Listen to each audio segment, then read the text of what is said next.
Time right now to answer more of your questions about the virus and the COVID vaccine. We're planning to do this every day.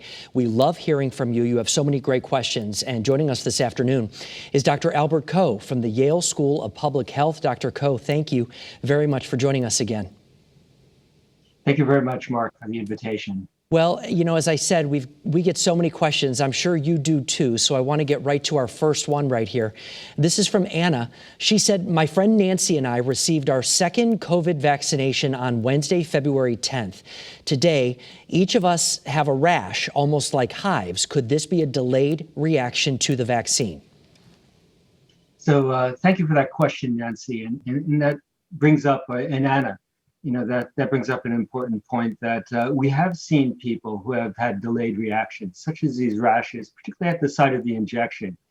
You know, fortunately, these type of delayed reactions that happen several days after, you know, the vaccination is given, you know, haven't been severe, and they're usually self-limited. We do know that they happen in less than 1% of everybody who receives the first dose, and less than 0.2% of everybody who receives the second dose. Well, it's good to know. It does not seem like anything they should be concerned about. Exactly. That's it.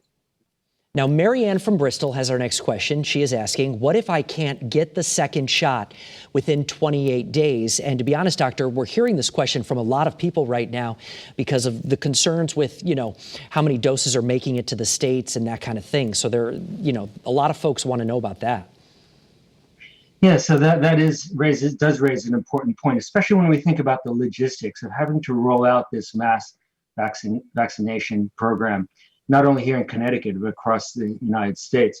So a couple things about the biology and the immunology of these vaccines.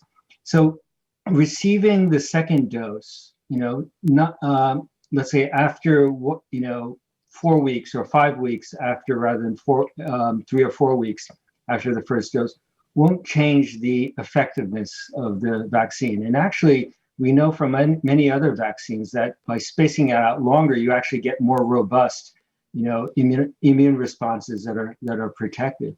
However, we have to always keep in mind that, you know, the first dose, a single dose of the vaccine, provides some protection, but it's not 100%. So we do want people to receive that second dose, and not far out enough so that they can get exposed and possibly infected and come down with COVID. Okay, very, very good to know. Now, finally this afternoon, Sharon from Bristol brings up an interesting point. Can someone be a carrier or asymptomatic after they receive their COVID vaccines?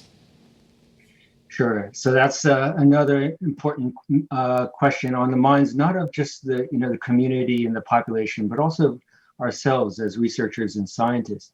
So we know that these vaccines are highly effective in reducing someone from getting sick with COVID and someone getting the severe complications of COVID.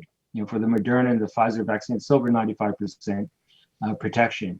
We don't know whether these vaccines at this point will prevent someone from getting infected, or if you do get infected, transmit it to another person. We suspect that actually that might be the case, that these vaccines may reduce. They may not be 100% in terms of protecting people from infection or transmitting it to others, but we do suspect that certainly may be the case. And we're continuing to learn. There are studies now going on with both the Pfizer vaccine, the Moderna vaccine. These studies have also been done for other vaccines that have been licensed throughout the world.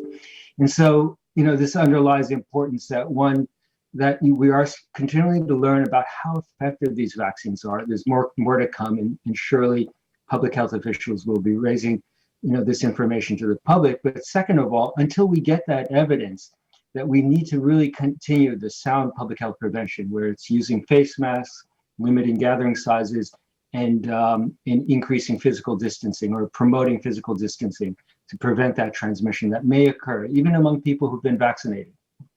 Well, we are all very fortunate, Dr. Ko, to have someone like you at the forefront of this pandemic. Thank you for joining us this afternoon. We know we'll have you back soon with more questions, so we'll see you then, Doctor. Well, thank you very much, Mark. It's always a pleasure to see you and talk with you and take the questions from your audience. Well, there's some smart people out there with some good questions, so we like to go to the experts like yourself. Thanks again, Dr. Ko. We'll see you soon. Now,